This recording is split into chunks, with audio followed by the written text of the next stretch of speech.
Hola, buenas tardes. Bueno, vamos a empezar con la unidad de membranas, paredes y estructuras. Vamos a hablar de la estructura de la membrana citoplasmática. Vamos a referirnos hoy a las paredes de las células de las bacterias, perdón, gram positivas y gram negativas. Vamos a ver sus diferencias. Bien, vamos a recordar algo fundamental. Cuando hablamos de bacterias, hablamos de células procariotas. ¿Qué características tienen en general? Tienen una membrana citoplasmática, tienen una pared celular, no tienen organelas, no tienen envoltura nuclear, ¿sí? Eso fundamentalmente la diferencia de las células eucariotas. Entonces, la membrana citoplasmática es una bicapa lipídica que está compuesta por fosfolípidos y proteínas. Los fosfolípidos tienen dos regiones, una región hidrofílica, es decir, que tiene afinidad por el agua, que es donde está el glicerol, y una región hidrofóbica, donde están los ácidos, constituida por los ácidos grasos, que repele el agua. Vamos a ver, ahí está la estructura. Si la ven, parecen como fósforos. El cuerpo de fósforo sería la región hidrofóbica, donde están constituida por los ácidos grasos, y la cabeza de fósforo sería la región hidrofílica.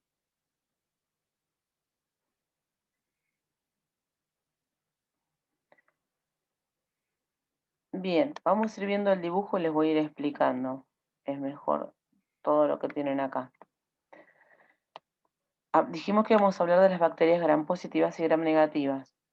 En las bacterias gram negativas, la estructura de la pared está formada por la membrana citoplasmática, el espacio periplásmico, la membrana externa, que está constituida también por fosfolípidos, peptidoglicano, lipoproteínas, ya vamos a ver. Hay lipopolisacáridos y porinas. Vamos a ver mejor en un dibujo.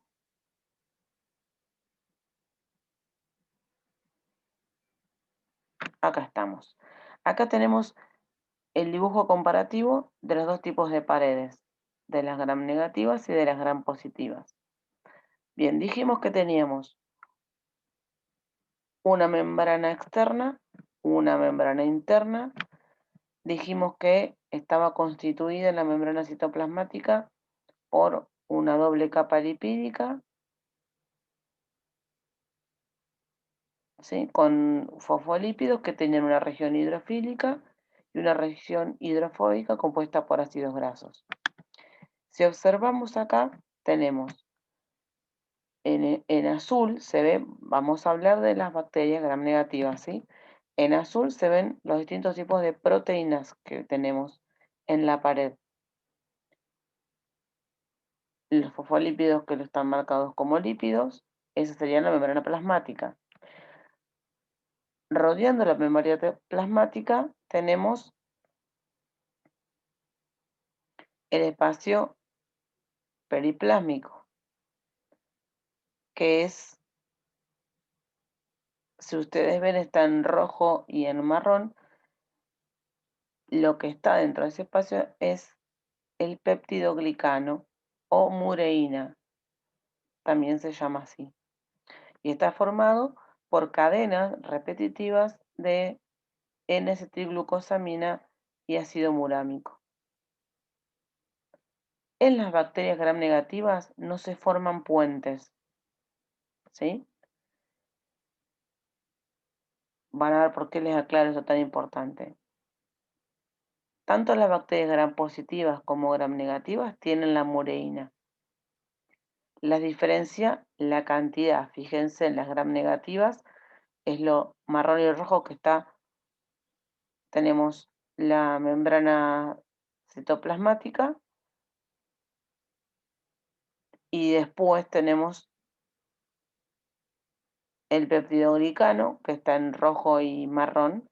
Fíjense en la membrana citoplasmática de las bacterias gram positivas y fíjense el tamaño y el grosor que tiene la mureína, ¿sí? Acá tenemos muchísimas capas de peptidoglicano. Fíjense que es igual marrón y rojo, solo que tenemos 6 capas en este caso, como para representarlo, y una sola en los gram negativos. La capa de mureína y peptidoglicano en los gram negativos es más fina que en los gram positivos. En los gram negativos no tenemos lo que se ve como ondas celestes, por llamarlas de alguna manera, que hay en los gram positivos entre los peptidoglicanos. Eso es a lo que me refería cuando decía que no había en las bacterias gram negativas puentes peptídicos entre los peptidoglicanos, y sí los hay en las bacterias gram positivas. En las gram negativos tenemos una pared celular, una membrana externa, donde volvemos a tener lípidos, proteínas y tenemos porinas.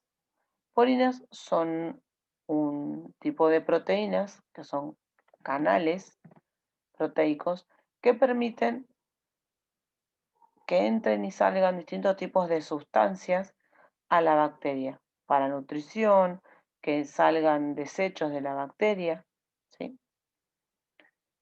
Esa es la estructura, la parte general de la estructura de la pared celular de las bacterias gram positivas y gram negativas.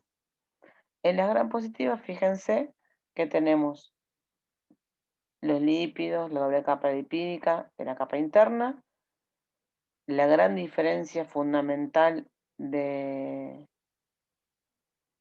peptidoglicano, de la cantidad de peptidoglicano o mureína entre una y otra bacteria,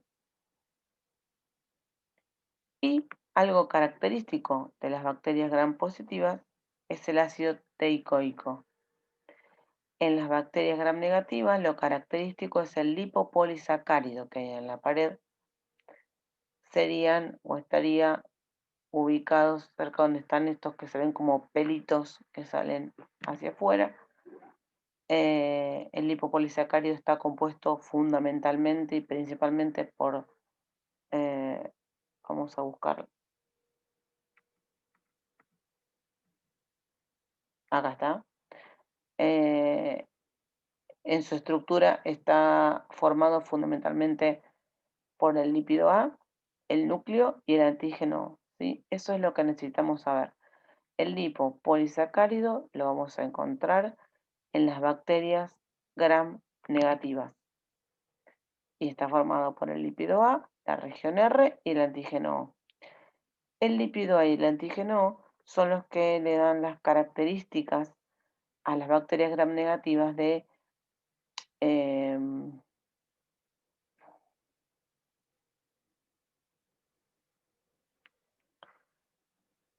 van a darle la respuesta que el organismo dé a una infección por bacterias gram negativas, los distintos signos que presenten el organismo va a tener que ver con el lípido y el antígeno, por ejemplo, uno de los signos más comunes de una infección que es la fiebre.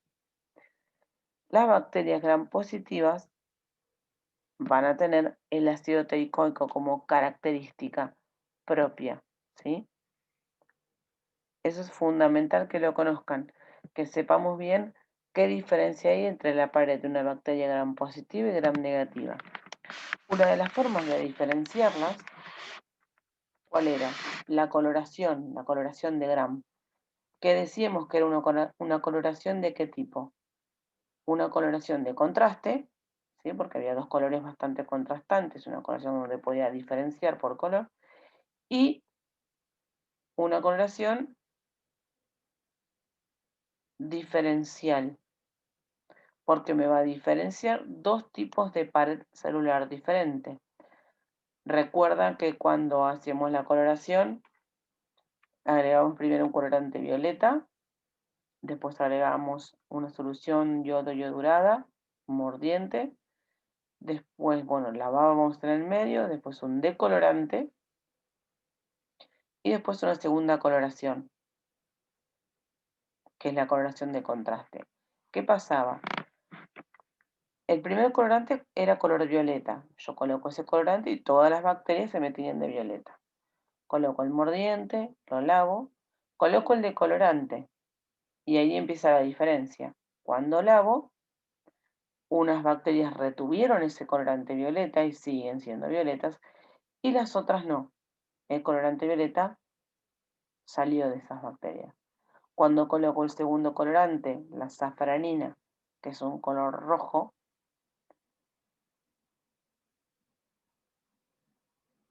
y después lo lavo, algunas bacterias quedan de ese color rojo y otras siguen quedando violetas.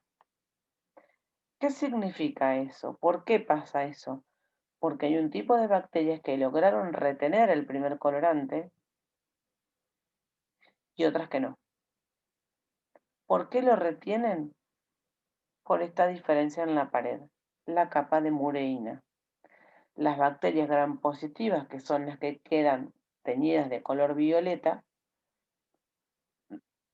con la cantidad de mureína que tienen, retienen ese colorante y ese colorante no puede salir. En cambio, las gram negativas, su capa de mureína es tan fina, o es fina en relación a las gram positivas, lo que permite que ese colorante salga. Una vez que le ponemos el decolorante, se va. Y entra, sí, el segundo colorante. Y por eso quedan, al final de la tinción, coloreadas de rojo o naranja, un rojo, rojizo. ¿Sí? Por eso la coloración de Gram decimos que es diferencial. Nos permite diferenciar dos tipos de pared celular diferentes. Acá tenemos otro dibujo. Fíjense que están desde abajo, voy a hablar de abajo hacia arriba. Tenemos la membrana citoplasmática con la bicapa lipídica, todos los fosforitos, y lo marrón son las proteínas que forman parte de esa membrana. Tenemos el periplasma con el péptido que está constituido con el peptidoglicano o mureína. En este caso estamos en una bacteria gram negativa, fíjense lo finito del peptidoglicano. Y la membrana externa. Fíjense que aparece el polisacárido O con el núcleo del polisacárido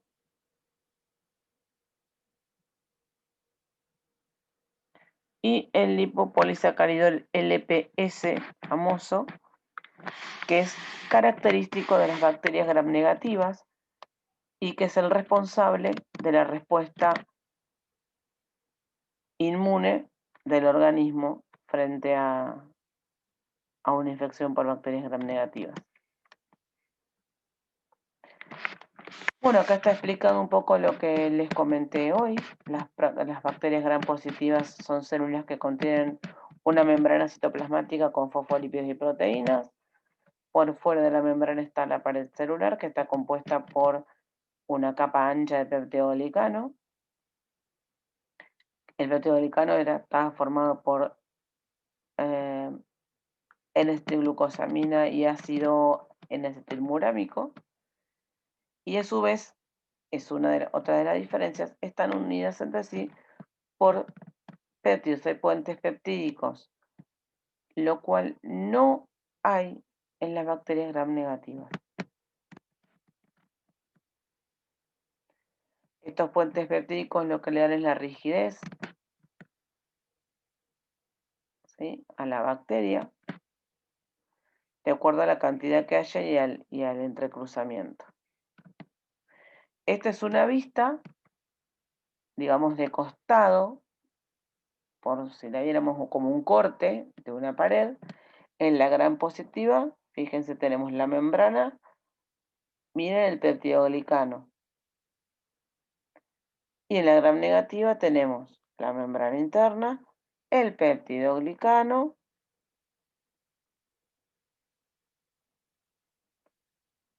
fíjense qué finito, lo amarillito sería el periplasma,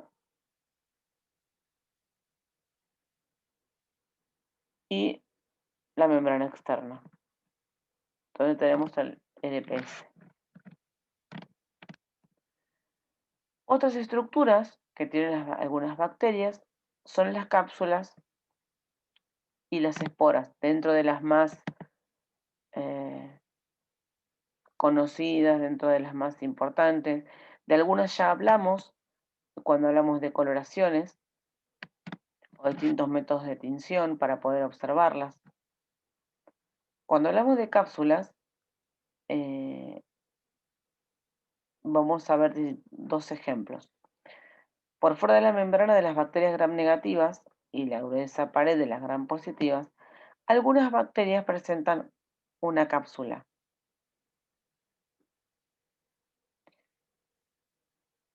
Esa estructura es de bordes bien definidos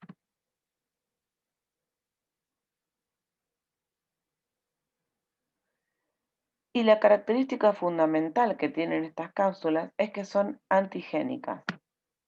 ¿Qué significa que sea antigénica? Que tienen la capacidad de producir una respuesta inmune.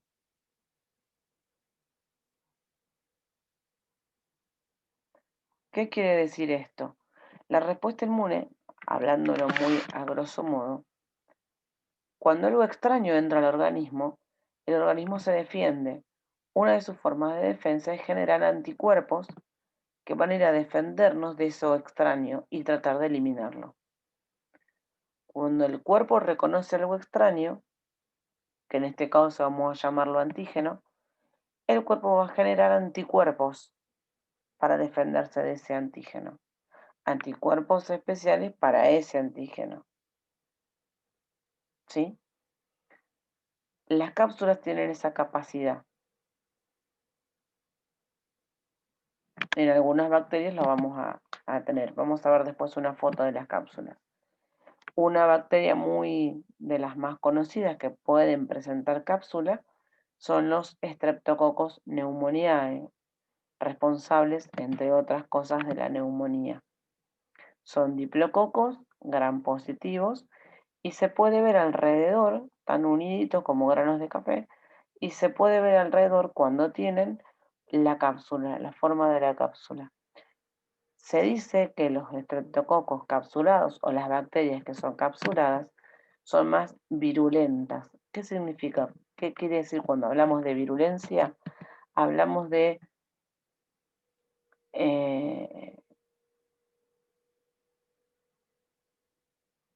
cuando hablamos de virulencia, hablamos de capacidad de infectar, vamos, voy a hablarlo muy, muy llano.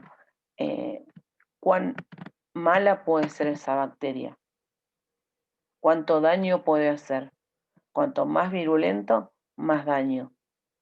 ¿Sí? Las bacterias que tienen cápsula son más virulentas, hacen más daño, producen más respuesta inmune que las mismas bacterias o de la misma familia que no lo sean. Streptococcus pneumoniae, tenemos estreptococos que son capsulados y estreptococos que no, o sea, pueden ser o no capsulados, no quiere decir que porque sean Streptococcus pneumoniae va a estar con cápsula. Puede que la adquiera o puede que no, ¿sí? Puede que tenga cápsula o que no. Entonces, ¿qué es lo que tenemos que quedarnos? Las cápsulas son una estructura que pueden presentar algunas bacterias, tanto gram positivas como gram negativas, que lo que hacen es que esta bacteria sea más virulenta en relación a las que no tienen cápsula. Y estas cápsulas hacen que el organismo genere una respuesta inmune, que genere anticuerpos.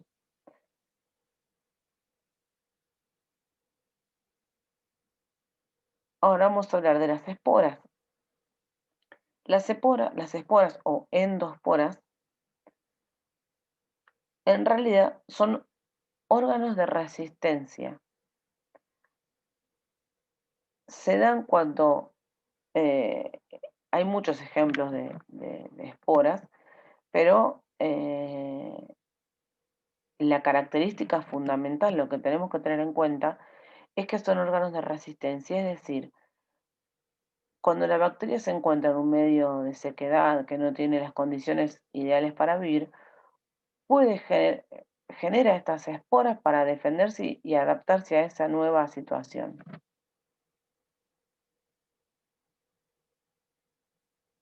Algunas bacterias, ciertas condiciones desfavorables, producen esporas, ¿sí? No todas las bacterias. Algunas bacterias, en condiciones desfavorables, producen esporas.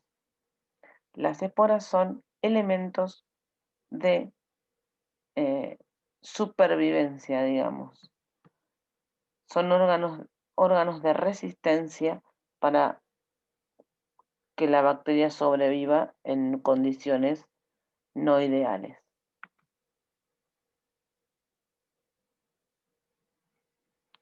Cuando hablamos de esterilización, ya lo vamos a ver en la próxima unidad, hay formas que van a ver que dice que eliminan las esporas y otras que no. Por eso depende de lo que queremos esterilizar, vamos a ver, cuando hablamos de eliminan o no las esporas, esto nos estamos refiriendo a esto. Hay bacterias que producen esporas y que son elementos de resistencia, órganos de resistencia para que la bacteria pueda sobrevivir en las condiciones, en condiciones adversas, digamos. Acá tenemos unas fotos, dos fotos. Si ustedes miran en la foto de la izquierda, se ven, son bacterias gram negativas, ¿sí? Fíjense que alrededor de la bacteria tienen como una forma y se observa bastante bien la cápsula. En la foto de la derecha, bueno, ya está marcada. Es una microfotografía electrónica. Y aquí tenemos las esporas. Fíjense las bacterias, las coloraciones, la de la derecha es una coloración de Gram. Fíjense en la punta cómo se observan y cómo se ven. Bueno, aquí terminamos esta clase de pared celular. Traté de darla lo suficientemente simple. Ya vamos a ir ahondando cuando corresponda. Pero tenemos que tener en cuenta cómo están formadas las paredes de las bacterias gram positivas y gram negativas, cuál es la diferencia entre esas dos paredes, a qué nos referimos cuando hablamos de cápsulas y cuando hablamos de esporas. Todo eso tiene que quedar bien, es lo que me interesa que quede claro. Bueno, muchísimas gracias.